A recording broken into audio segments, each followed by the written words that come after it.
The soul that knows it not, knows no release from little things, knows not the livid loneliness of fear, nor mountain heights where bitter joy can hear the sound of wings. She's the most famous woman of her generation, trying to be the first woman to fly around the world when she vanishes without a trace, creating the mystery of the century.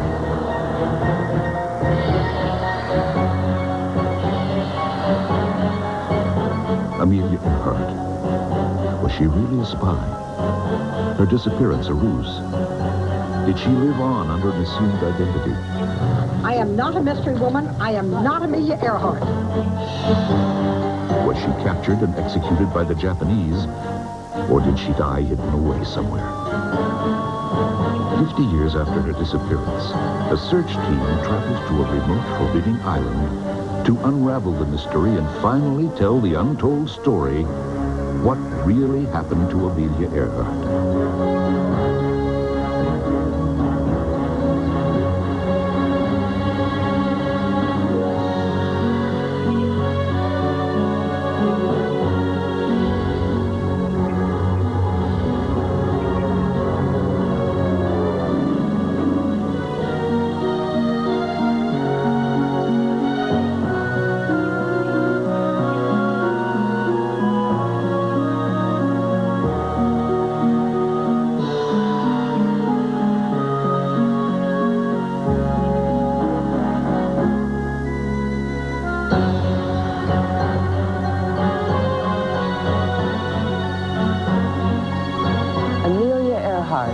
The press called her Lady Lindy, the First Lady of the Sky.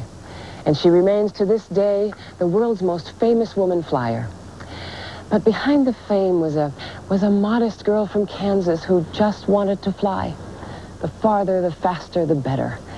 And in the early flying machines, on a wing and a prayer, she dared to fly where no woman or man had ever soared before. Higher and higher, drawn to the sun like a moth to the flame. And the crowds, oh, they adored her for it, cheering her on, turning her into a sensation, a hero, a legend.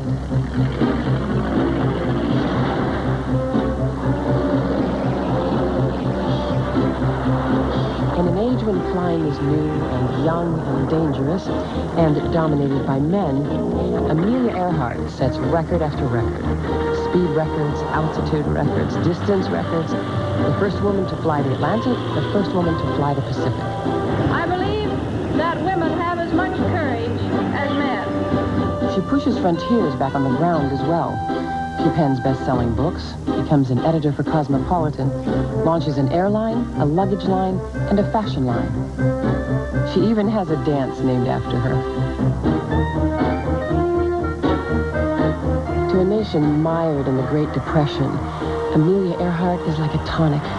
America is in love with her, head over heels, unconditional love. Then, on a cloudy morning in Ley, New Guinea, Amelia Earhart and her navigator Fred Noonan take off on one of the last, longest, and most difficult legs of Amelia's attempt to fly around the world. They're headed for a distant, tiny island where they must stop to refuel on their way to Hawaii.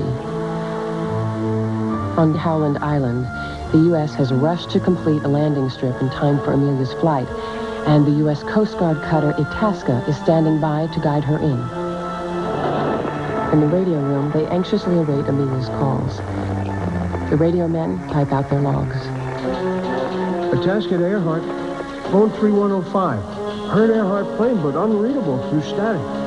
Throughout the night, the Itasca hears Amelia, but it becomes clear that she cannot hear them, that she has radio problems, and that she's unsure of her position. Calling Itasca. We must be on you, but cannot see you. But gas is running low. Been unable to reach you by radio. From Itasca, your message received, signal strength 5. Go ahead. Unanswered. Calling Itasca. We are circling, but cannot hear you.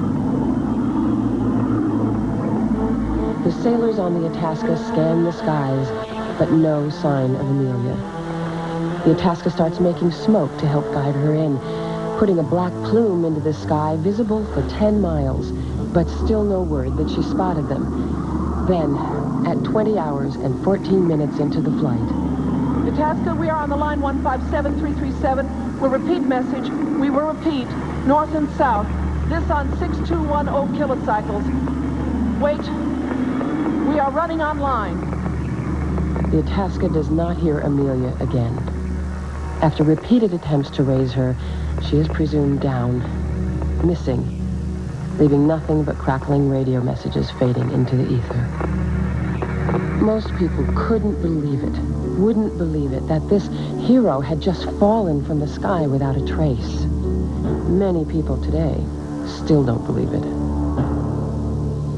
On that day, over 50 years ago, when word reaches Naval Headquarters here at Pearl Harbor that Amelia Earhart is lost, history's largest air-sea search for a civilian is ordered, and the most perplexing mystery of our century is born. The Itasca starts looking for Amelia immediately, heading from Howland Island towards some rain squalls to the northwest. But they find nothing. The battleship Colorado leaves Pearl Harbor and steams for the search area. A Navy patrol seaplane is dispatched as well, but is forced to turn back by a severe storm. However, a radio operator on the plane thinks he receives a radio signal from Amelia, meaning she may be alive. The next day, 2 amateur radio operators in Los Angeles also report hearing Amelia's SOS calls, as do other ham operators and Pan American Airways Pacific listening posts. Americans huddle around their radios, their hopes buoyed that the lost aviatrix will be found. Amelia's mother listens as well, packing a traveling bag, ready to meet her daughter when she's rescued. Plane manufacturer Lockheed confirms the starboard engine of Amelia's plane must be running to generate power for her to transmit distress signals so long. She must be on land somewhere. In San Francisco, Amelia's husband, publisher George Putnam, waits. He hounds the Navy for details of the search, certain his wife is alive. But where? 5 days after Amelia's loss, the Colorado arrives and the aerial search begins. 11 days after Amelia's loss, the aircraft carrier Lexington joins the search. The distress calls from Amelia have long since ceased, but the ships and planes continue to comb an ever-widening area. In desperation, Amelia's husband even gets the Navy to look where Amelia's fellow aviatrix, Jackie Cochran, says Amelia is floating, based on a telepathic vision. But nothing is found. After 16 days, the Navy calls off the search and declares Amelia Earhart officially lost forever. Her mother keeps a bag packed for 2 years, waiting for word that Amelia has been found. Like Amy Earhart, many others refuse to give up hope that somehow Amelia is alive. But if she has survived, where is she? Why couldn't the Navy find her? Or did they not want to find her? Or did they not look in the right places? Or did someone else find her first? And that's when the real search for Amelia Earhart, a search that goes on until today, begins.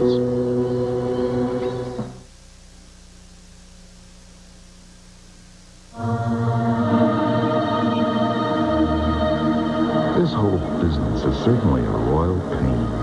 I can't see it as anything but a publicity stunt.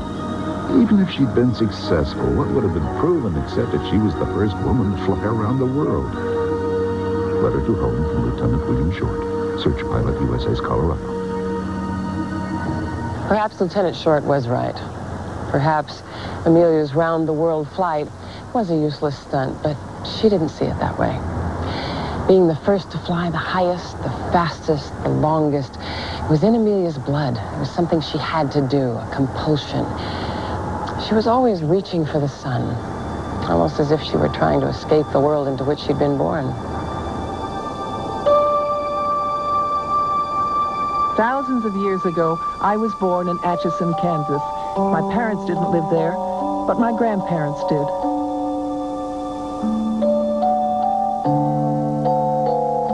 Into the house of wealthy grandparents overlooking the Missouri River, Amelia Earhart is born, joined 2 years later by her sister Muriel.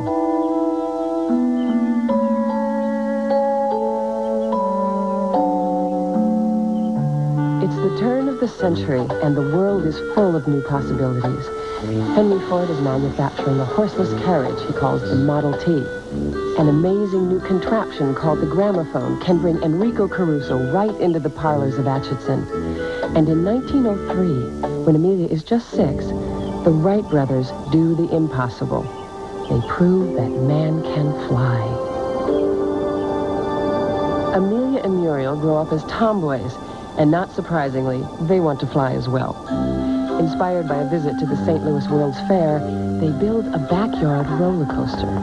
Let me go, she shrieked, and I did. Zoom, she went down the track. There was the sound of splintering wood as the car and passenger left the track. Amelia jumped up, her eyes alight, ignoring a torn dress and bruised lip as she exclaimed happily, "Oh, Pidge, it's just like flying!" Muriel Earhart, spring 1904. But their carefree childhood changes abruptly when Amelia discovers the man she idolizes, her father, is an alcoholic. From a corner of the kitchen cabinet, she produced an unopened bottle of whiskey. Quickly we pried out the cork, and Amelia tipped the bottle up over the sink. At that moment, Dad appeared in the doorway. He leaped across the kitchen, and I believe he would have struck Amelia had Mother not come running from the dining room. Edwin's drinking gets him fired from his job as attorney for the Rock Island Railroad. It will be the first of many firings and many moves from city to city. We all hated to leave. As our train pulled out of the station, Dad slumped down in a corner seat. Mother turned away her head, but I saw tears rolling slowly down her cheeks. The constant moves, the humiliation, the lack of friends, the poverty, all make Amelia retreat into her own world. Her high school yearbook describes her as the girl in brown who walks alone. She is solitary, independent, and determined to be in charge of her own destiny. She begins to keep a scrapbook, clipping articles about women who are successful in a man's world. Women will gain economic justice by proving themselves in all lines of endeavor, not by having laws passed for them. Amelia is coming of age during a time when women are demanding a more equal place in the world of men. But when World War I breaks out, women put aside political demands in the name of patriotism. And ironically, as a practical matter, they must take the places of the men who are off fighting. Meanwhile, Amelia goes to spend Christmas in Toronto with Muriel, and for the first time, she sees the face of war. I realized what the war meant. Instead of new uniforms and brass bands, I saw only the results of a 4 years desperate struggle. Men without arms and legs, men who were paralyzed and men who were blind. Mother, I can't bear the thought of going back to school and being so useless. Amelia Earhart, Christmas, 1917. Amelia stays on as a nurse to help the wounded and dying. We were on duty from 7 in the morning until 7 at night. Somebody had to do it. Then, one day, exhausted and looking for escape from the pain and the suffering, she accompanies a young Air Force officer to a nearby airfield. It was during the winter of 1918 that I became interested in airplanes. I remember the sting of the snow on my face as it was blown back from the propellers when the training planes took off on skis. At that moment, his little red airplane said something to me as it swished by. Tell me, why do you object so to women flyers? Oh, now, look, honey, let's not go into that. Oh, but really, I'd like to know. All right. Because flying isn't a sport anymore. It's a business for professionals. Look, do the airlines take women pilots? No. Does the Army or the Navy? No, but you can't. Then why do women want to go into it? Well, I'll tell you, to get a thrill and get the name in the paper. In the middle of another war, in 1943, RKO Pictures releases a film called Flight for Freedom. It popularizes the idea that Amelia Earhart's last flight was really a spy mission. It stars Rosalind Russell as aviatrix Tony Carter, whose character closely parallels Amelia Earhart, and who, just like Amelia, wants to circle the globe. But somewhere between New Guinea and the Hawaiian Islands, you'll get yourself in trouble. You radio a distress call that'll be flashed across every front page in the world. there'll be widespread search for you. Public opinion will demand it. That search will include the Japanese mandated islands. Japan won't dare to interfere because we're looking for you, the world's greatest woman flyer. During that search, you'll photograph every square mile of those islands. Then, when war comes, we'll be able to defend ourselves against attack and strike back at the nerve centers of their empire. Now you understand? Perfectly. Somehow the Japanese get wind of the plot and threaten to expose it. So sorry. So Tony crashes into the ocean for real to justify the search and save her country. The picture is a big hit with servicemen in the Pacific. And the story is so close to Amelia's, the idea that Amelia really was on a spy mission begins to take root. Greetings, everybody. This is your number one enemy. Towards the end of the war, an even wilder rumor surfaces that Amelia was captured by the Japanese and forced to become the infamous radio propagandist Tokyo Rose. Her husband, George Putnam, now an Air Corps intelligence officer serving with the B-29 unit in China, even monitors one of Tokyo Rose's broadcasts, but decides that the voice is definitely not Amelia's. But this is not the end of the mystery of what really happened to Amelia Earhart. It's just the beginning.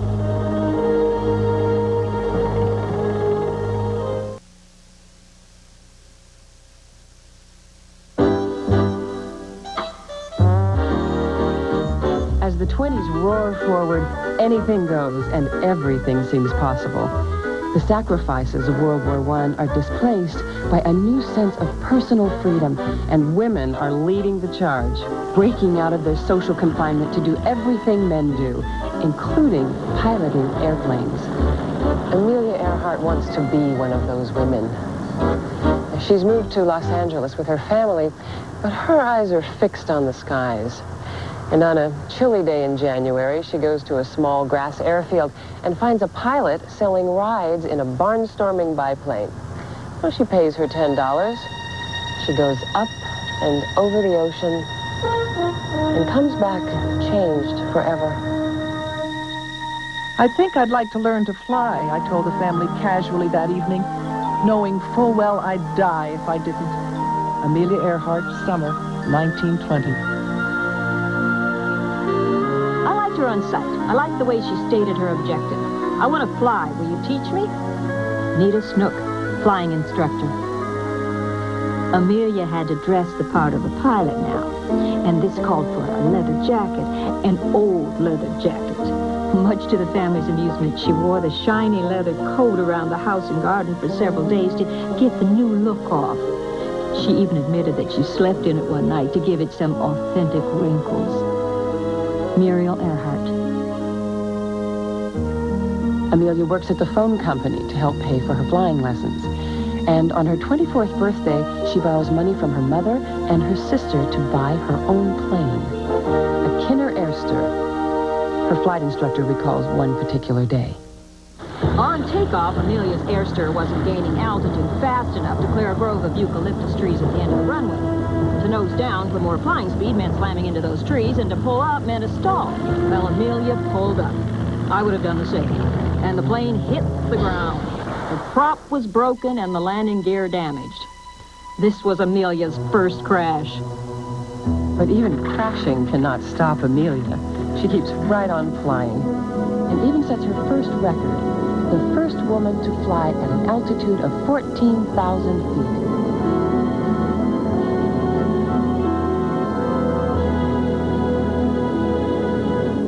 Amelia's flying suffers a setback in 1924 when her parents finally end their troubled marriage. The Earhart women move to Boston. Amelia and her mother make the trip in Amelia's flamboyant new Kissel car, which she calls the Yellow Peril. In Boston, Amelia gets a job as a social worker. Her beau at the time, Sam Chapman, asks for her hand in marriage, but Amelia is cool to the idea. Because Sam does not believe women should have a job or a career, Amelia is afraid of being trapped in a domestic prison, as she writes in her famous poem, Courage. How can life grant us boon of living, compensate for dull gray ugliness and pregnant hate, unless we dare the soul's dominion? This is a prison as well, or what's left of one. It has real iron bars made by the Japanese Army before World War II. It stands on the island of Saipan and held American soldiers taken prisoner during the war. It's also the place where many Earhart theorists believe Amelia and Fred Noonan met their final fate. In 1937, Saipan was the closest Japanese-held island to the area where Amelia disappeared. The thinking is that if the Japanese had somehow taken Amelia and Fred Noonan prisoner, they would have brought them here. In World War II, when the Americans liberate Saipan, some soldiers are even told to be on the lookout for Earhart and Noonan. In this 1960 California newspaper article, a former Saipan resident claims that in 1937, she saw a mysterious plane and two Americans in the custody of the Japanese military. The CBS radio reporter, Fred Gorner, goes to Saipan to check out her story. Now the mystery confronts us again. As a man who has been chasing these clues for a year, Fred Gorner brings back for examination bones and teeth from a grave on Saipan, possibly those of the missing couple. Gorner develops the theory that Amelia made a spy flight over Truk Island, crash-landed in the Marshall Islands, and was captured by the Japanese, taken to Saipan, and executed. In 1966, Gorner writes a bestseller which rekindles interest in Amelia, despite the fact that his physical evidence is discredited, when forensic experts declared the bones he found on Saipan are really those of several natives.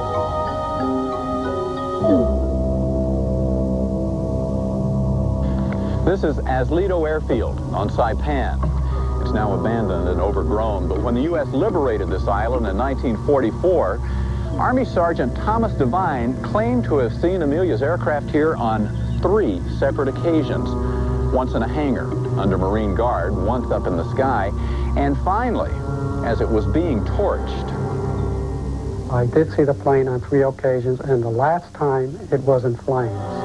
The plane did fly around and over our bivouac area, and I immediately noticed the NR 16020 on the tail.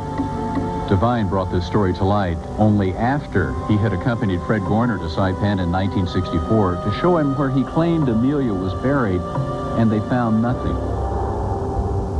She was on a mission to photograph the mandated islands of the Japanese, which were being illegally fortified, was against the League of Nations mandate.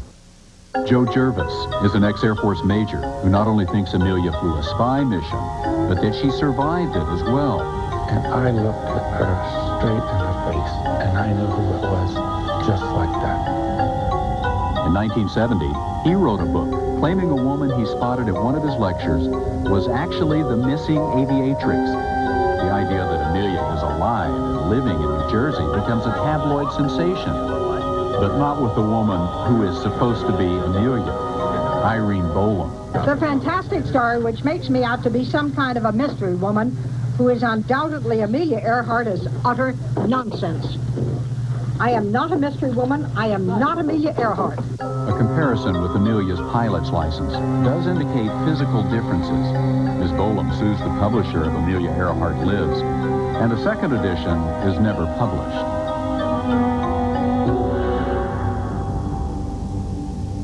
I was doing extensive research on Amelia Earhart at National Archives, and I ran across this telegram, which was from prisoners of war to their loved ones. This particular one of interest to me was addressed to George Putnam, and it said, "Camp liberated, all is well, volumes to tell, love to mother."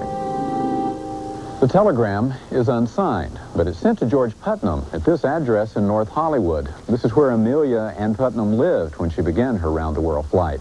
The message comes to Putnam from a liberated Japanese prisoner of war camp. Pat Morton believes it was sent by Amelia. The telegram is forwarded to George Putnam at his new address, and his only response that we know is to send the State Department a short letter asking them to change his address for future correspondence. A strange response from a man who made a career of public relations. Was Amelia really a spy for the United States? Her disappearance a hoax to justify U.S. surveillance of Japanese war preparations? The map shows this scenario is unlikely. The red is where the Japanese were before World War II. white is for the British and Americans. This was where the Navy searched for Amelia. As you can see, the searchers never entered Japanese territory anywhere. Earhart theorist Elgin Long has studied the pattern of Amelia's last radio signals and has a simpler explanation. She was near Howland Island. They were having navigational and communications problems. They weren't able to find the island. They knew they were short of fuel. They reported that. They finally ran out of gas, and they just had to ditch the airplane into the ocean. And Grace McGuire, who is building a replica of Amelia's plane and plans to retrace her trip, believes the same thing, but for a different reason. Grace says the chart Amelia was using misplaced Howland Island by 5 nautical miles and threw her off course. We think that it is a tragedy of the sea. In one of her last interviews, Amelia's own sister Muriel says she believes the simple solution as well, that Amelia just ran out of gas. And that's what happened. We think that she simply ditched outside of Howland Island. But had Amelia crashed into the ocean, her plane would have sunk quickly, and she couldn't have made any SOS calls. She did, and those calls were heard for 3 days by credible sources, which is why many people believe she had to land somewhere. But where is that somewhere?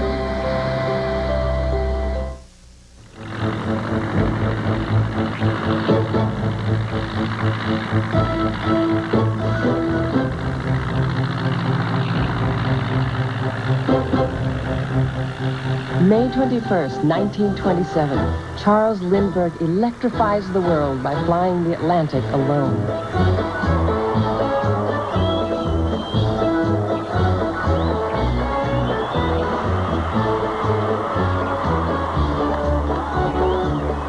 If Amelia Earhart harbors any dreams of trying to do what Lindbergh had done, she keeps them well hidden, covering them up by her daily routine of teaching English to immigrants at a Boston settlement house.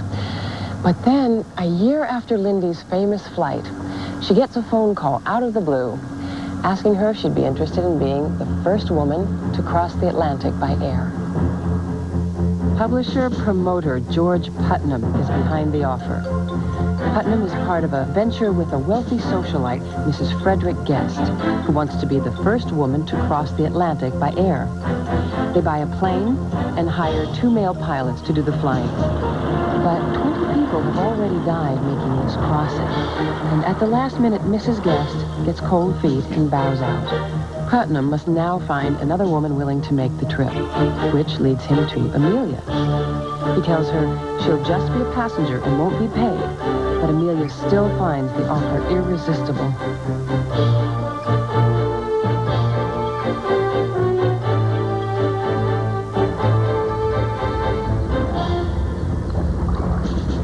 On June 3rd, 1928, the flight called Friendship lifts off from Boston Harbor on its way to a stop in Newfoundland, then on to Ireland.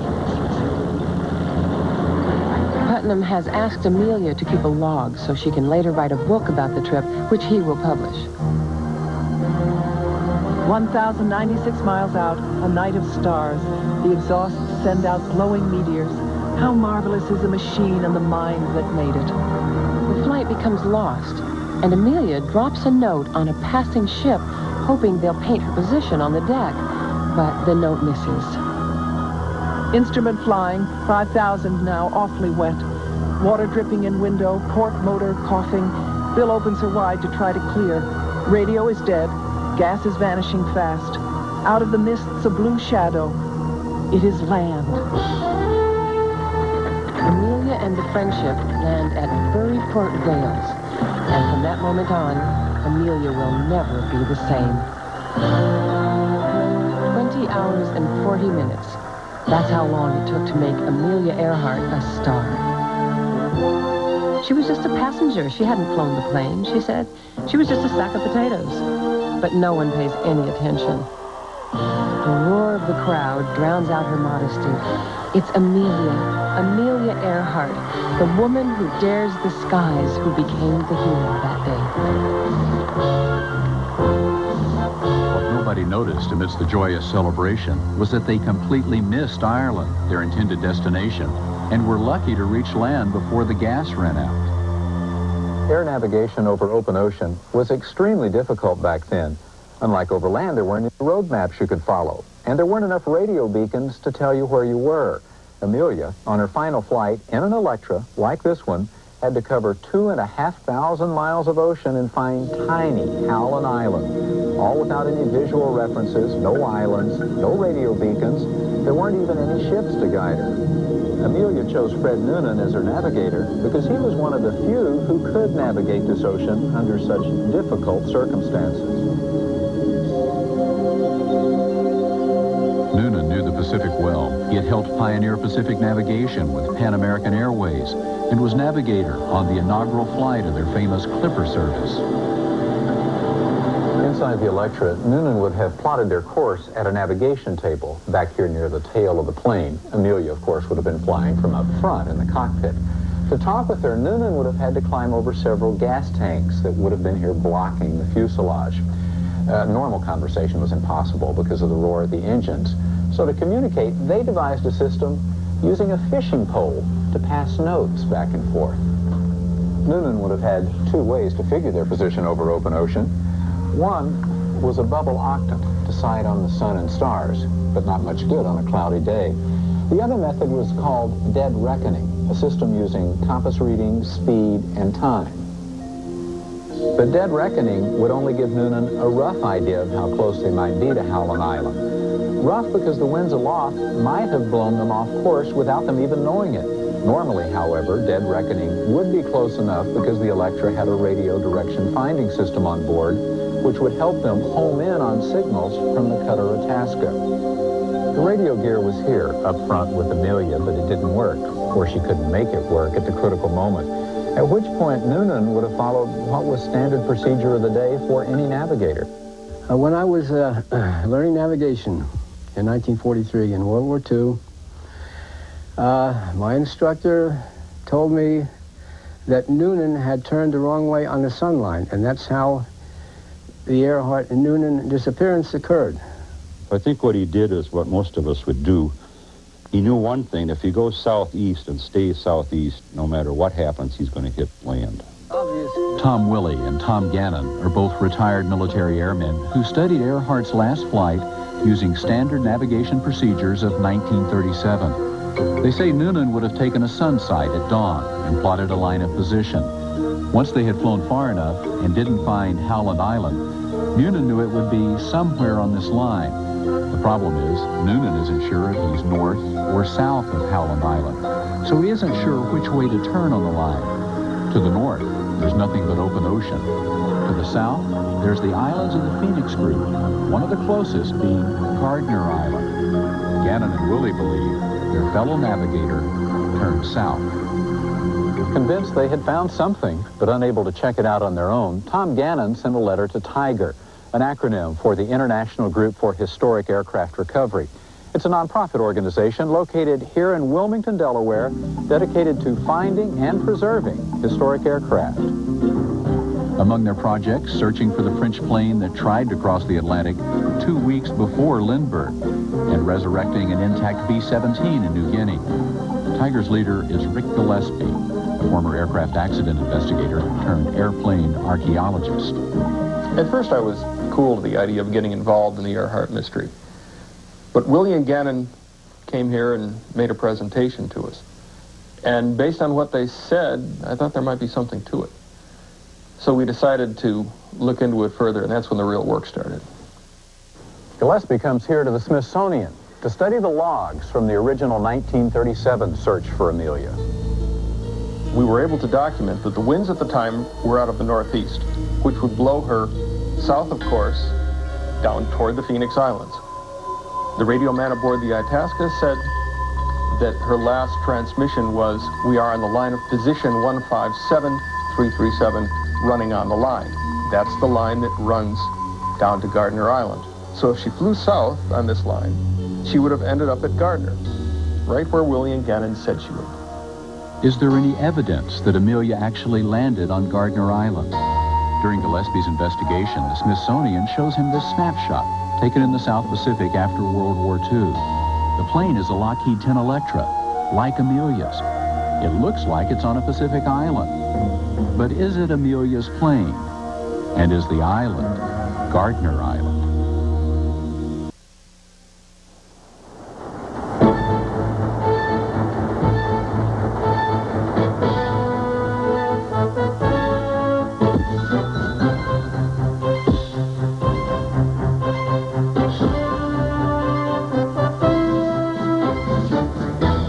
The welcome for Amelia Earhart after her history-making flight is huge. There are parades and medals and miles of newsprint. And behind it all, a handsome, charismatic George Palmer Putnam, who sees in Amelia Earhart a fresh, raw talent he can shape and transform into a flying phenomenon. George Putnam is a publishing genius. He has repeatedly scooped his competitors, publishing the first-hand accounts of the country's favorite heroes and their adventures. He also produces films, such as Wings, the first movie to win a Best Picture Oscar. And now he has a new project, Amelia Earhart.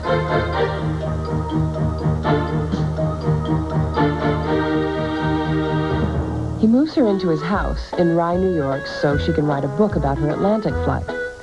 20 hours and 40 minutes will become a bestseller. He takes Amelia on a lecture tour and gets her named aviation editor at Cosmopolitan magazine. He even gets her to do a cigarette ad. But non-smoker Amelia objects and donates her fee to help finance a polar expedition. Nonetheless, it becomes clear who is in charge of Amelia's career. Your hats. They are a public menace. You should do something about them when you must wear them at all. Some of them are cataclysms. George Putnam. Letter to Amelia Earhart, 1929. Dear Mammy, when and if the reporters come to you, please refer them to Mr. Putnam. Don't even say yes or no if you don't want to. Your daughter, A.E. Amelia and George Putnam spend hours and days together working and planning their next career moves. I don't know quite when it happened, when I could deceive myself no longer. I couldn't continue telling myself that what I felt for GP was only friendship. I knew I had found the one person who could put up with me. George Putnam and his wife Dorothy have been married 20 years. They have 2 sons, David and George Jr. It seems to be a solid marriage, but Putnam walks away from it for Amelia, who he proposes to 6 times before she says yes. Just before the ceremony, Amelia hands her fiancé a prenuptial agreement. Dear Jip, I want you to understand I shall not hold you to any medieval code of faithfulness to me, nor shall I consider myself bound to you similarly. Let us not interfere with the other's work or play, nor let the world see our private joys or disagreements. I may have to keep some place where I can go to be by myself now and then, for I cannot guarantee to endure at all times the confinement of even an attractive cage. I must exact a cruel promise, and that is you will let me go in a year if we find no happiness together.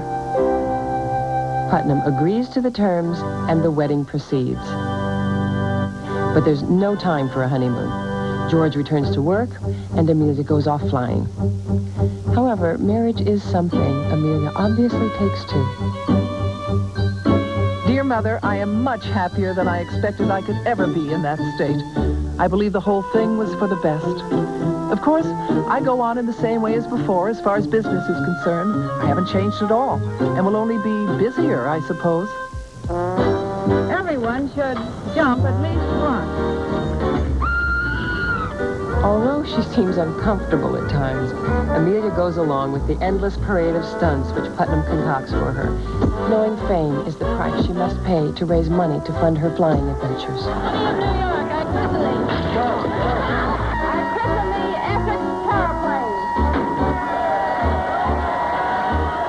I christen thee Resolute.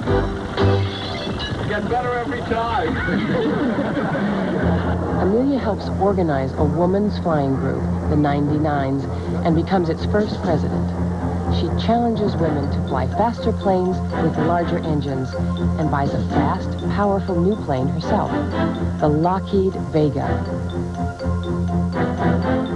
She enters it in the first all-female air race, from Los Angeles to Cleveland, which comedian Will Rogers dubs the Powder Puff Derby. At Yuma, Arizona, she overshoots the runway and upends her plane, bending the propeller.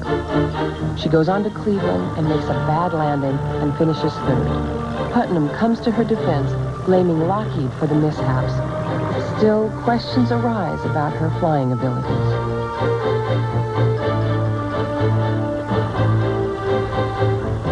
All clear? Well, there she goes, the first woman to take an auto-gyro up for an altitude record. Amelia attempts to answer her critics by setting a record in a newfangled machine called an auto-gyro. George then arranges for her to take a cross-country promotional tour for BeachNut. On the return, Amelia crashes twice and receives a letter of reprimand from the Department of Commerce's Air Bureau. But once again, George Putnam, the PR man, is there to deflect the criticism. The crashes are always attributed to the equipment or the field or weather, but never to Amelia's flying ability. Some say Amelia is not a great pilot. She's long on guts and spirit, but in reaching too far too fast, she sets herself up for the tragedy of her final flight. Is this a photograph of how that final flight ended? A picture of Amelia's wrecked Electra on Gardner Island? If so, Tiger's Rick Gillespie will have reached the end of his search. The Smithsonian tells Gillespie the photo was snapped after World War II by a Canadian seaman aboard a British submarine tender in the South Pacific. Unfortunately, the sailor can't remember on what island he took the picture.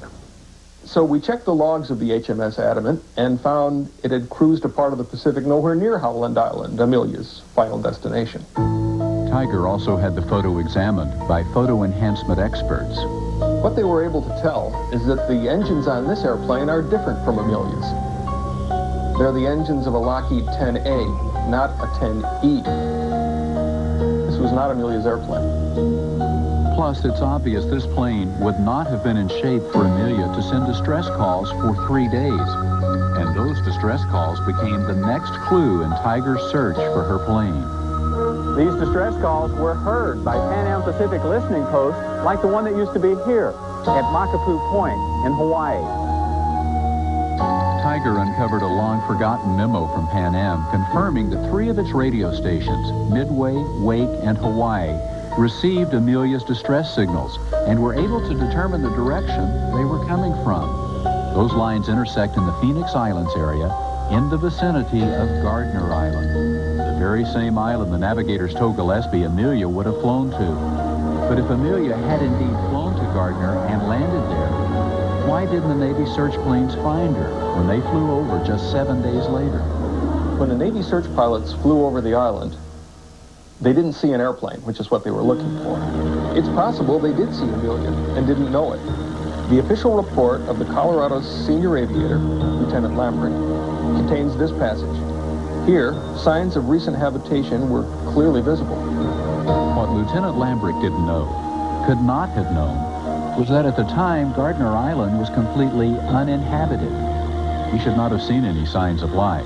So were the signs of recent habitation Lambrick noted an indication that Amelia and Fred had been there?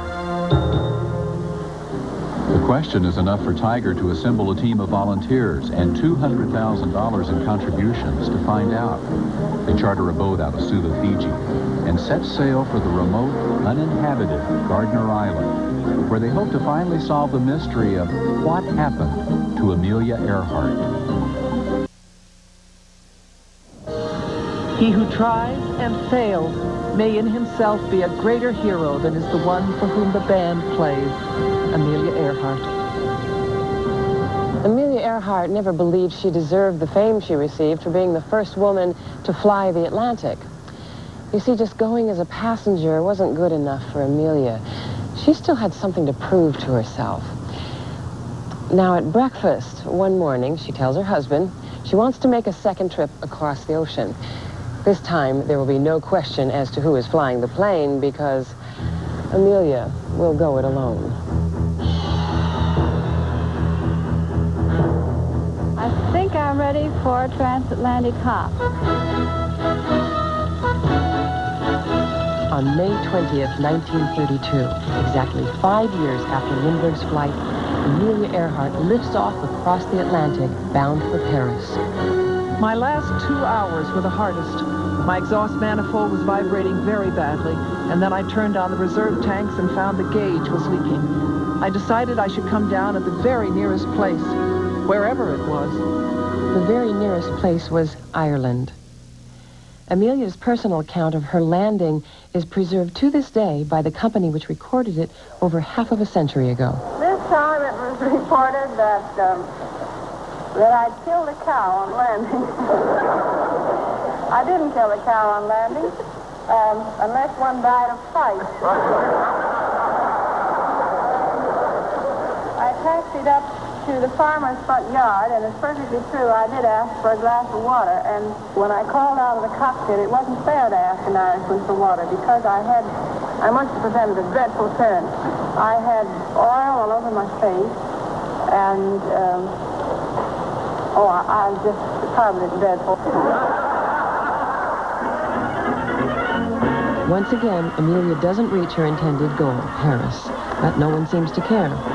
And once again, the crowds across Europe go wild for this daring young woman of the sky. And her reception back home in America is the kind reserved for heroes alone. Miss Earhart, you are truly and indeed welcome in the city of New York. 4 years ago, I was here after the friendship flight. This time, I tried to justify that flight by going alone. My flight has meant nothing to aviation. It was simply a personal gesture. The accolades mean little to Amelia. She prefers the drone of her engines to the roar of the crowd. And the crush of a ticker tape parade pales in comparison to the freedom of her island in the sky.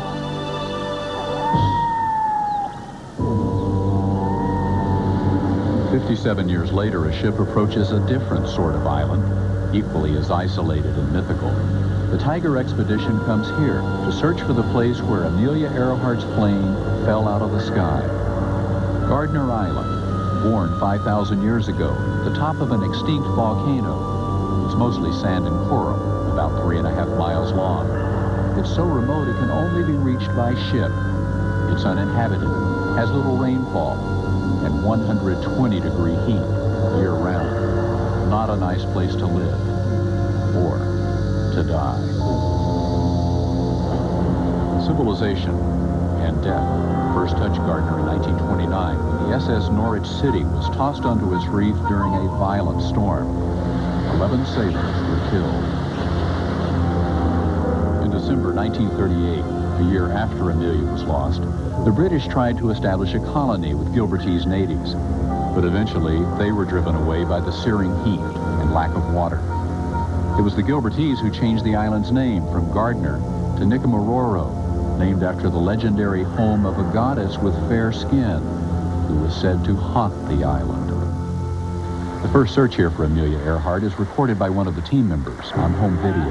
Here we are. The plan is to search the island's most likely spots. These are the beaches and the interior areas which might conceal a plane. It's painstaking work clearing the undergrowth, searching the sand with metal detectors, digging each hit, and coping with the intense, exhausting heat. While one team searches the land, divers check the waters around Nicomaroro, looking for the plane. The work is treacherous.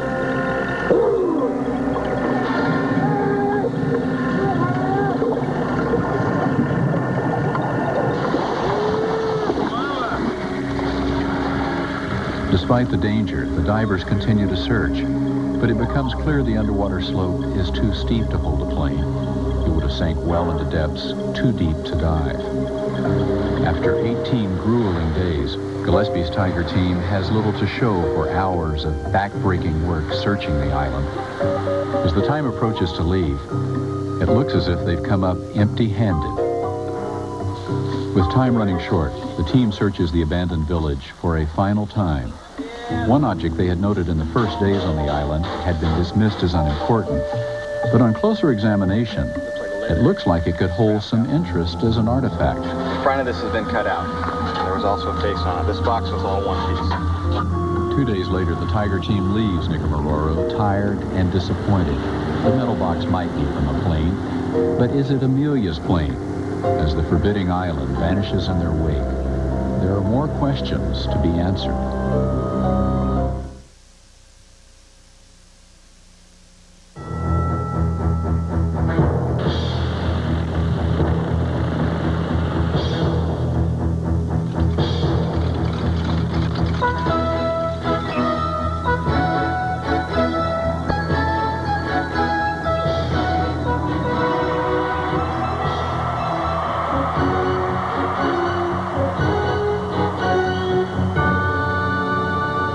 After she solos the Atlantic, Amelia Earhart's life becomes a blur of record-breaking performances. Her adoring public is thrilled by her aerial exploits. But it's not the fame Amelia seeks, it's the freedom. And she uses the fame she finds in the air to fight for the freedom of all women back on the ground. The Department of Commerce makes no difference in granting licenses to men or women. A pilot's a pilot. I hope that such equality could be carried out in other fields so that men and women may achieve equally in any endeavor they set out. She befriends presidents. Mrs. Roosevelt, won't you go for a ride tonight over Washington? It's really lovely from the air at night. While George Putnam produces a movie about a fictional woman pilot, Amelia hobnobs with Hollywood stars.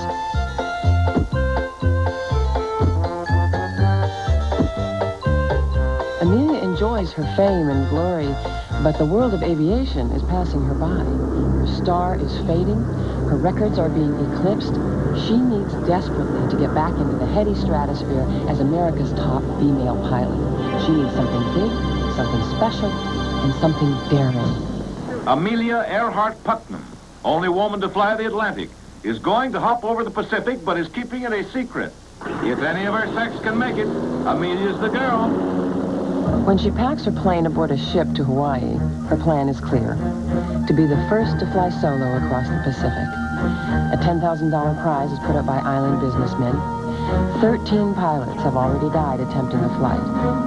And for the first time, Amelia runs into a buzzsaw of criticism. There is nothing intelligent about flying solo from Hawaii to the mainland. Even if she's successful, nothing beyond what is known would be proven. Army spokesman, Honolulu Star Bulletin. The Navy tries to block the flight, saying her radio is inadequate. The sponsors threaten to withdraw the $10,000 prize, but Amelia takes off anyway, accusing the naysayers of cowardice.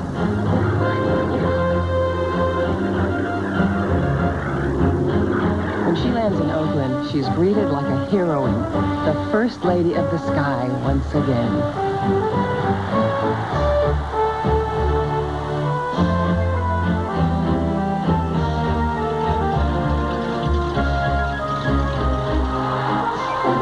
It's time to reach for the sun.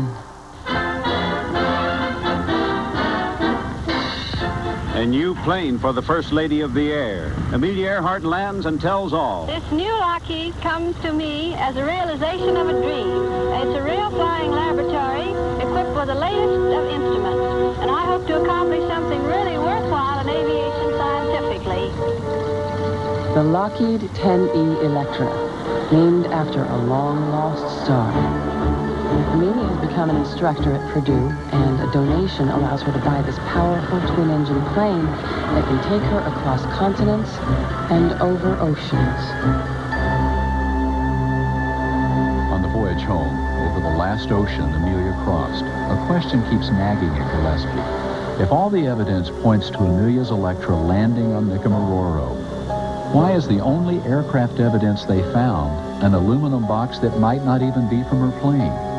Where did the plane itself go? The answer was right in front of us all the time. The reef flat. Nicomororo was surrounded by a broad, flat expanse of coral that in places is very level and dries at low tide and provides a perfect place to land an airplane. Gillespie comes to Washington to ask the National Oceanic and Atmospheric Administration to run a tide report for July 2nd, 1937. It shows it was low tide at the time Amelia would have arrived at Nicomororo. It would have been about 11 o'clock in the morning when Amelia and Fred arrived over Gardner Island. They would have seen the reef flat, dry at low tide, as a very inviting landing area. It would have been a bumpy but safe landing. The airplane is intact, and they're able to operate the right-hand engine, which has the generator on it, power the battery, so they can send those radio signals. Her distress signals lasted for 3 days. But then how did the plane disappear by the time the search planes from the Colorado flew over the island 4 days after that?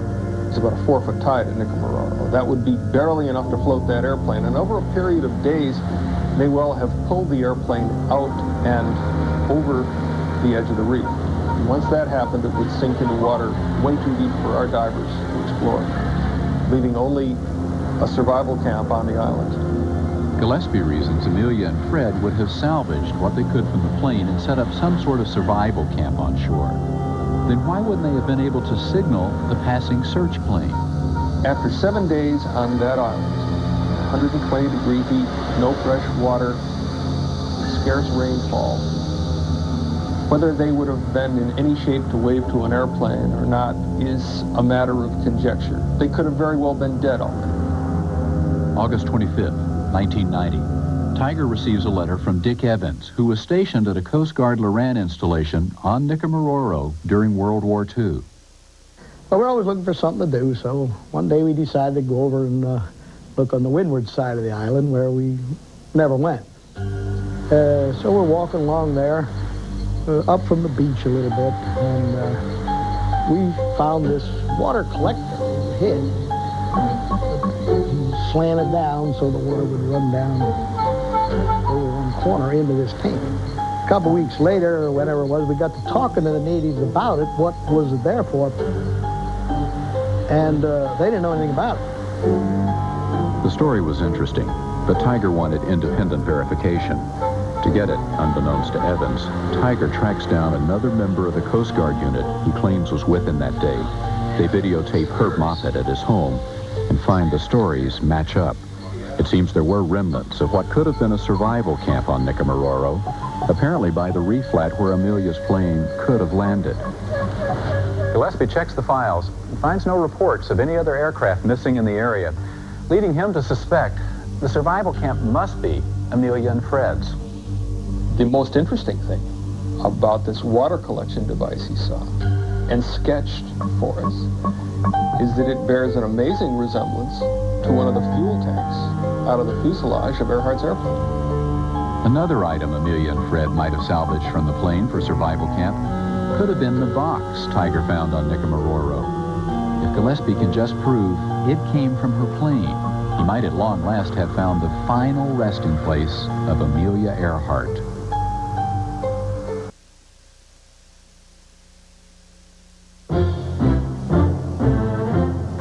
In 1937, Amelia Earhart announces she will attempt to be the first woman to fly around the world.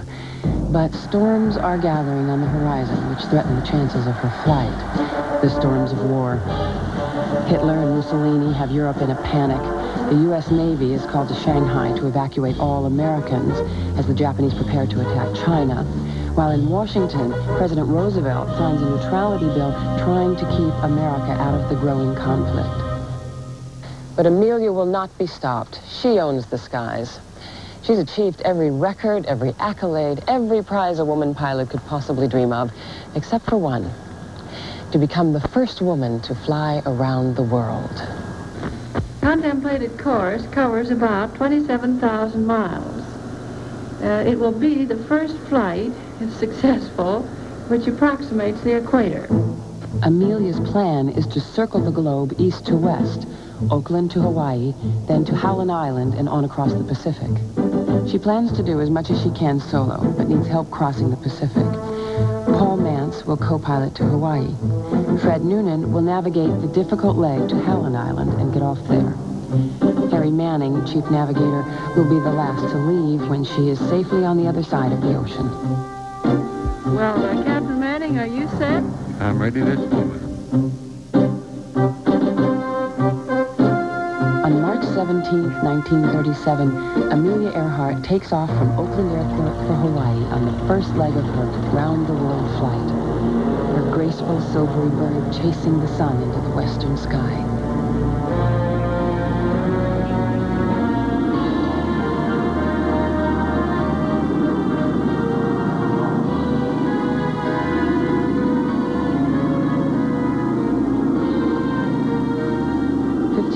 And 47 minutes later, Hawaii appears, exactly where navigator Fred Noonan said it would be.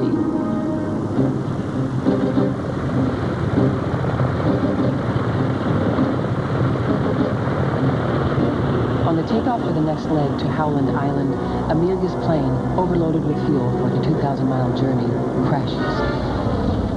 Here is ended for the time being Amelia Earhart Putnam's hopes for a flight around the world. Her plane is rather a complete wreck, but America's ace woman flyer is safe, and so is her crew. Amelia and her crew return home aboard an ocean liner.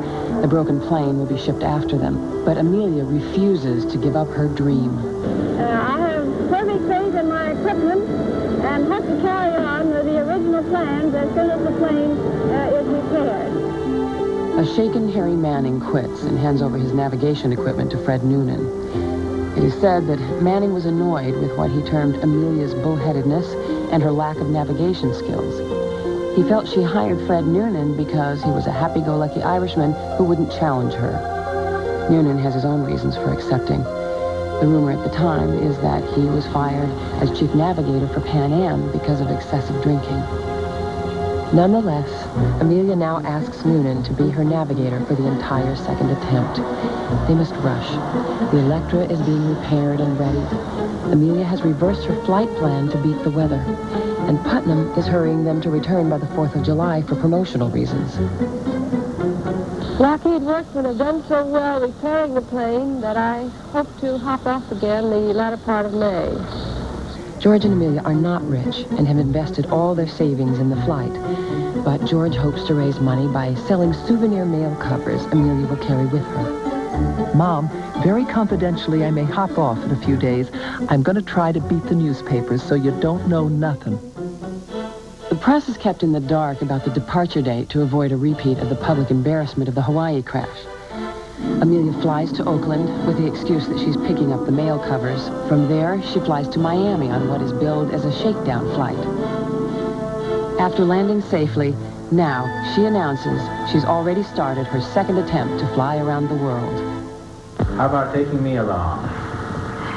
Well, gasoline is really more valuable than you are on a long flight. You mean that 180 pounds of gasoline you figure would be more useful than 180 pounds of husband? You've guessed right.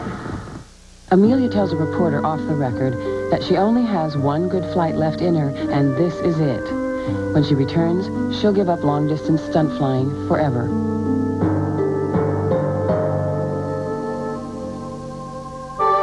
Nine days later, at 6 in the morning, Amelia Earhart kisses George Putnam goodbye and takes off into the sunrise.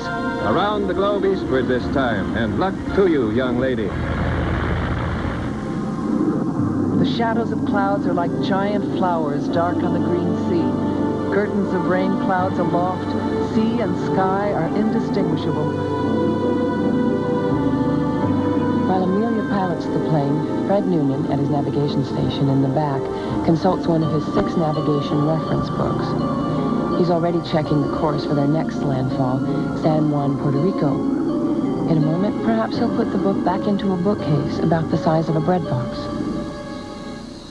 Tiger's Rick Gillespie wants to know if the box they found on Nicaraguaro was that bookcase. This box, a navigator's bookcase, was originally designed for the PBY flying boat. But when they were mounted in that kind of airplane, they were attached with screws that went down this side and down this side. But as you see, there are no holes on this box in those places. The holes here are 4 mounting holes in the center of the box. You can't put this box in a PBY. It won't fit the way these holes are, but they would fit Amelia's plane. Gillespie brought the box here to the FBI in Washington, where they agreed to test it to see if it could have come from Amelia's plane. I analyzed the box to determine what types what types of materials were present and whether or not they would be consistent with the types of materials that are used in paints and coatings that would have been available during the time period that Amelia Earhart's aircraft disappeared. We determined that the compounds and the resins that were present were fairly common and were in fact in use at that particular time, and the FBI laboratory did not find anything to preclude the fact that this could have been part of her aircraft. But Rick still needs evidence that places the box in the plane. On March 15, 1991, Tiger member Gary Quigg finds this photo at Purdue University. There was something in there, a rectangular shape with a diagonal line on it. At that point, I knew we had to do some serious scaling and analysis to see if that could be a box. Rick brings the photo here to Autometric, which specializes in computer photo enhancement and analysis.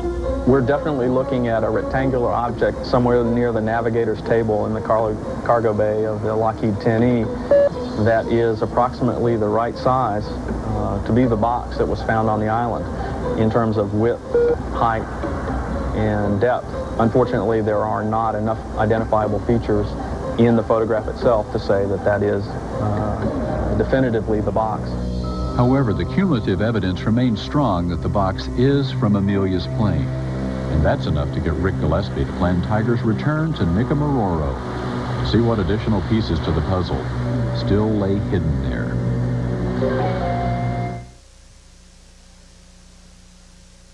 When I was a little girl in Kansas, my sister, my cousins, and I made imaginary journeys full of fabulous perils. As the girl grew older, the inclination did not mend.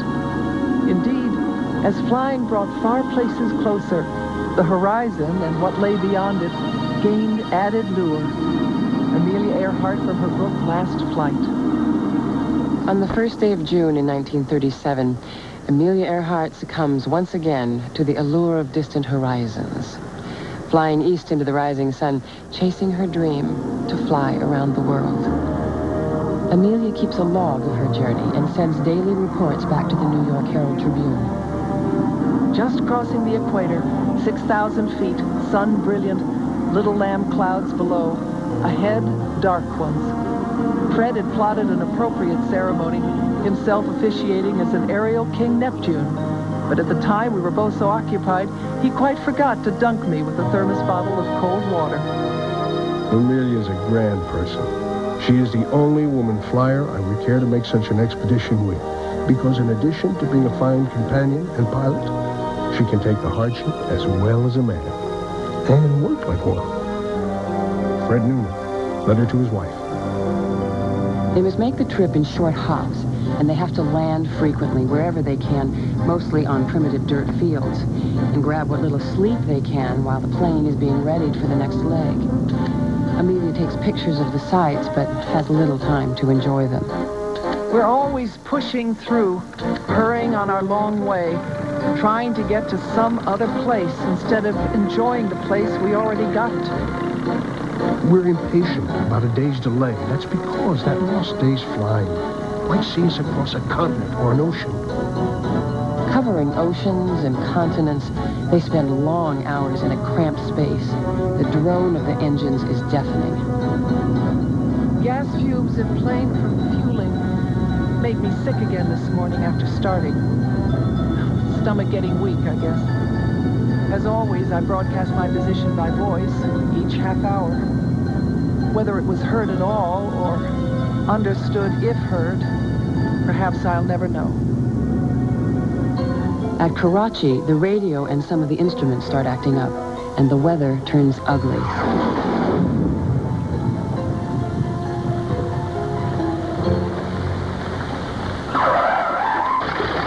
The weather finally clears, and they take off for Port Darwin, Australia, where Amelia and Fred leave their parachutes behind. Amelia says they won't help us over the Pacific.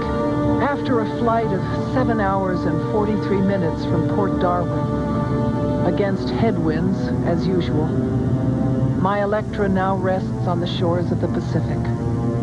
Somewhere beyond the horizon lies California.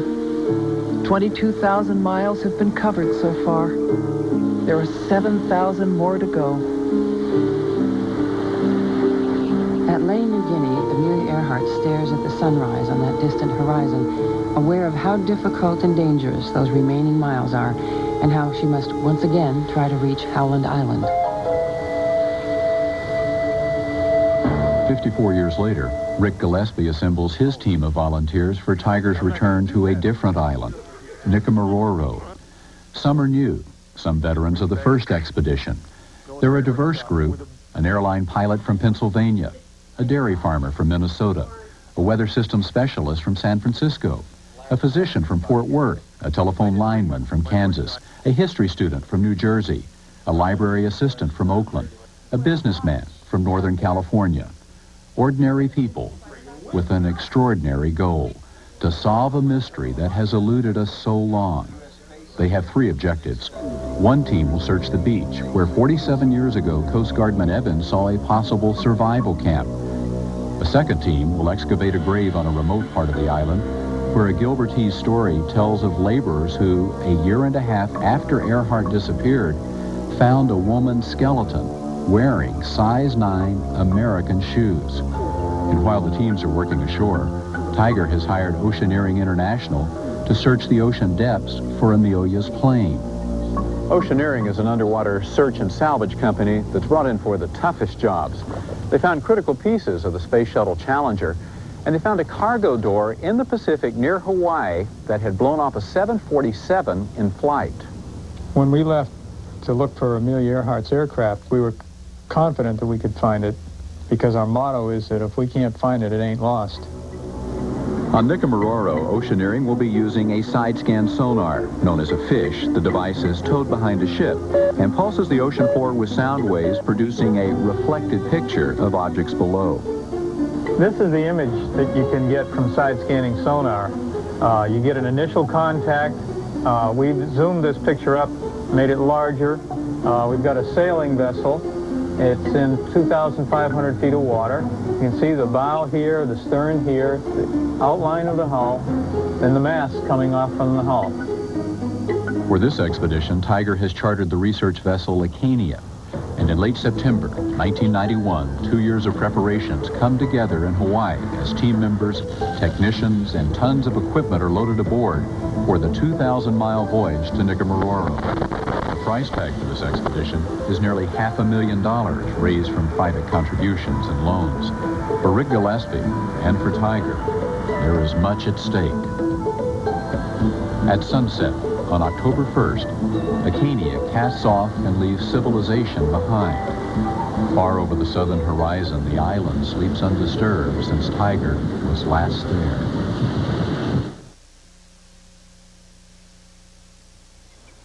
Not much more than a month ago, I was on the other shore of the Pacific, looking westward. This evening, I looked eastward over the Pacific. In these fast-moving days which have intervened, the whole width of the world has passed behind us, except this broad ocean. I shall be glad when we have the hazards of its navigation behind us. Amelia Earhart, July 1st, 1937. Gazing out across the vastness of the Pacific, Amelia Earhart knows well her situation. She and Fred Noonan are exhausted. They're wiped out, racked by fatigue from a month of grueling hours in the air. They've flown over 3/4 of the way around the world, and the hardest part of their journey is still ahead. The incredible challenge has taken its toll. Amelia is weak and suffering stomach pains. Fred, too, is in pain, and he may have weakened in the face of the pressure. A witness reportedly sees Noonan getting drunk at a local bar and notes that Amelia kept a close eye on him the next day to see that he didn't do it again. The following day, Amelia sends her husband a cablegram. Radio misunderstanding and personnel unfitness probably will hold one day. Amelia Earhart, Ley, New Guinea. Does the unfitness refer to a hungover Fred Noonan or to her own condition? A man who bills himself as Amelia's personal photographer, Albert Bresnik, has his own theory. I believe Amelia was pregnant at the time she left. She did not want to tell the world because they might have criticized her for making a trip in that condition. Please forward Earhart Lay Rush. Is there any likelihood Oakland arrival by Monday morning? Very important radio commitment Monday night. Reply via Itasca. George Putnam, July 1st, 1937. We shall try to get off tomorrow, though we cannot be home by 4th of July, as had hoped.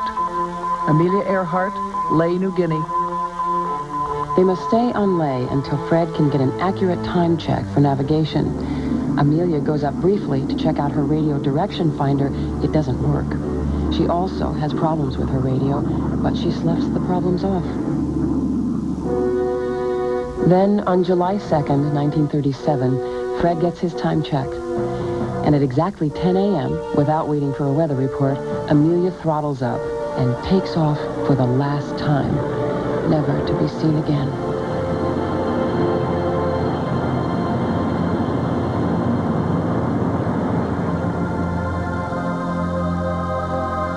It took 20 hours and 40 minutes for Amelia Earhart to make her first famous flight. Only 9 years later, it takes almost the same time for her to make her last. She has flown toward the sun and her ultimate destiny.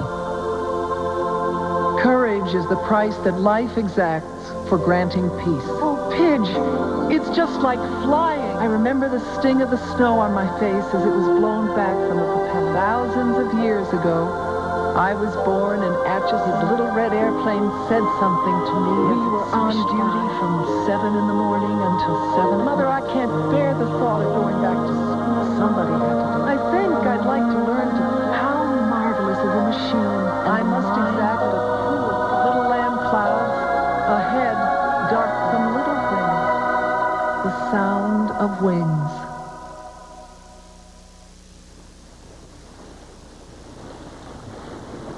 The magic of Nicomororo is still potent, its siren song calling out to another vessel. On board the Acania, the Tiger expedition steamed southward for 9 days, with no sight of any other ship or land. Most of us had never been to sea. We weren't sailors.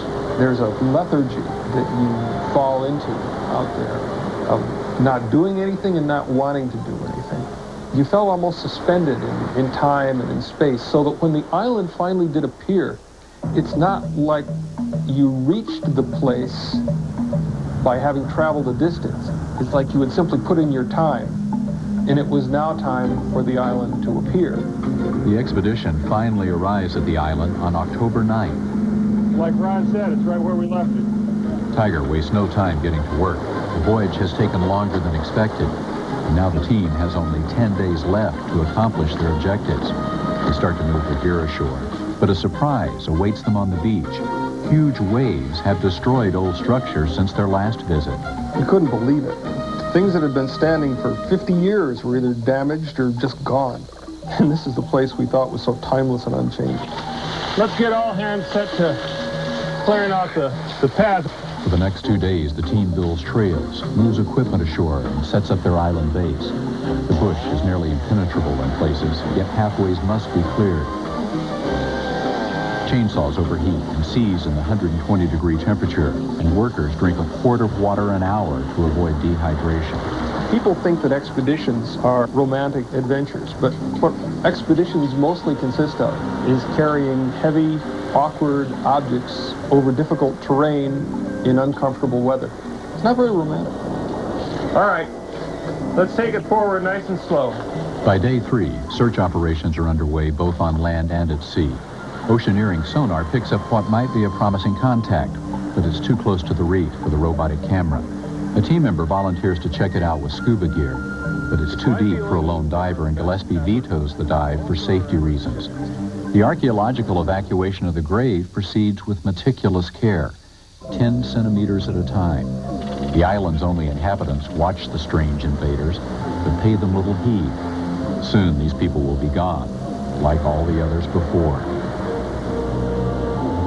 By the 8th day, the search for the campsite ends with negative results, and oceaneering sonar search turns up very little. But there is good news at the gravesite.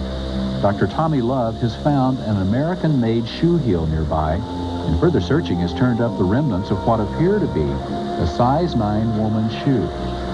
Were these the shoes in the old story told by the Gilbertese? did this grave indeed hold the remains of Amelia Earhart. That really got our hopes up for the grave. We were almost down to where the interment was. And boy, these were going to be the bones of Amelia Earhart. We got the shoe, we're all set. So when we opened the grave and it turned out to be the body of a tiny baby, an infant so small that it was probably born dead, and obviously had nothing to do with Amelia Earhart, we were shattered. It was, we'd come all that way, we'd spent all that money, we'd worked so hard. And our last card had been played, and there was nothing there. The team's spirits hit bottom the next morning. They spent it looking for more evidence where the shoe parts had been found, but without success. As a last resort, the team returns to the ruins of the old native village where the bookcase had been found in 1989. It might be worth another search. I asked Pat to get some photos of the wrecked co-op store, and when she got over there, she hollered back to me, "I think you should come over here and look at it." There, right on top of the ground, in the high water line from the big waves that had done so much damage, was what looked for all the world like a piece of airplane skin with some wire tangled on it. It certainly hadn't been there in 1989, and it didn't show signs of having been underwater. It must have been churned up out of the sand of the beach where it had been buried. It was all we could do to dare to hope. But our time was up, and that evening we sailed for home. A fragment of metal that could be the skin of an airplane. Sonar hits big enough to be parts of Amelia's Electra. The sole of a shoe that could be the right size and age to have belonged to Amelia. More pieces of the puzzle. When the Tiger expedition docks back here in Hawaii, another painstaking process of research and analysis begins. But the mystery could be nearing its end. Tiger's Rick Gillespie has been back at Wilmington for 4 months, sifting through the data, analyzing the evidence he and his team collected at Nicomororo. And on March 16th, Gillespie calls a press conference to announce his findings. For 55 years, her fate has been a mystery. And today that mystery is solved. The announcement creates some controversy, but Gillespie believes he's found the answers, starting with the remains of the shoe found near the gravesite. The shoe has been examined by the people who made the heel, the Cat's Paw Rubber Company. They say that it's an American, size 9, woman's Oxford shoe, consistent with the 1936-37 era. That's exactly the kind of shoe that shows up in the photographs of Earhart at the time she disappeared. Near the shoes, the Tiger team also found another item. A small aluminum cap with a logo on it has been identified as a type of American medication common in the 1930s for stomach ailments. And we know Amelia was having stomach trouble.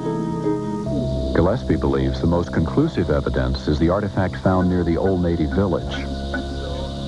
The aluminum skin we found has proven out to be a perfect match with a section on the belly of Amelia Earhart's airplane. Fortunately, we have one rivet surviving in the piece. The rivet we have is technically an AN 455 AD 3/3.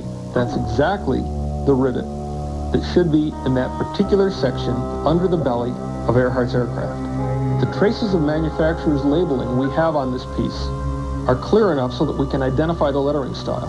It doesn't match anything that was being used in World War II and does match exactly the lettering style that we found on an existing Lockheed 10 like hers, just 3 serial numbers away from hers. We could see that the aluminum tore along a particular rivet line, just like paper tears along a perforation, until it got to one particular spot where it jumped out and around something that reinforced it in that spot. We see that that is where the belly antenna for her radio was mounted. Once we realized that this piece of skin was associated with a place where there was a radio antenna, and we recalled that there was a piece of wire tangled on it at the time we found it, we checked that wire and found that it's aviation antenna wire of a type that was only in use at the time of Earhart's flight. We have a piece of Amelia Earhart's airplane. Gillespie brought the airplane skin here to the National Transportation Safety Board to get an objective expert analysis. Our investigation has shown that the materials of the pieces that he brought to us are consistent with those specified for Amelia Earhart's aircraft. One disappointment is in the sonar hits in the waters around Nicomororo. On further analysis, they showed no evidence of the plane. However, Oceaneering thinks they know why.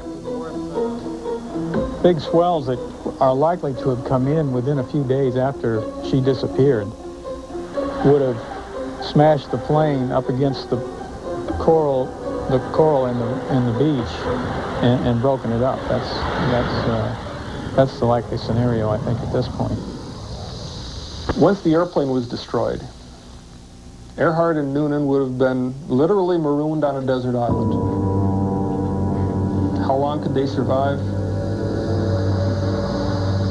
It's hard to say. Probably a matter of a week, 2 weeks. The heat is monstrous. Rainfall is sporadic, scarce. The slightest cut or abrasion there gets infected overnight. It wouldn't be a very good place to try to survive for very long. We don't know enough yet to know the whole story. What we know for certain at this point is that that's where it happened. And something very bad happened to that airplane. The rest of the answers to the mystery, what answers there may still be, are still there on Nicomororo. And you know you have to go back. You know you have to go back and find the rest of the answers. Gillespie may be certain that the airplane skin found on Nicomororo is from Amelia Earhart's plane, and that Nicomororo is her final resting place. But he can only speculate about what happened to Noonan and Earhart during their final days or hours. That part of the story is yet to be told. That part of the story may never be told. The real story of Amelia Earhart is not in how she died, but how she lived. It's not where she rests, but what she stood for. Now, thousands of flyers have disappeared since Amelia, but her legacy stays with us because of who she was. A courageous adventurer, a pioneer of equal rights, a woman ahead of her time, certainly, and an ordinary person who reached extraordinary heights. And in the end, perhaps she reached too high, flew too close to the sun, and like the mythical Icarus, her wings melted and she fell to the earth. She never got to say goodbye, but she did leave a letter behind to be opened by her husband in the event she didn't return. And in it, Amelia Earhart leaves her own legacy. Please know I am quite aware of the hazards. I want to do it because I want to do it. Women must try to do things as men have tried. When they fail, their failure must be but a challenge to others.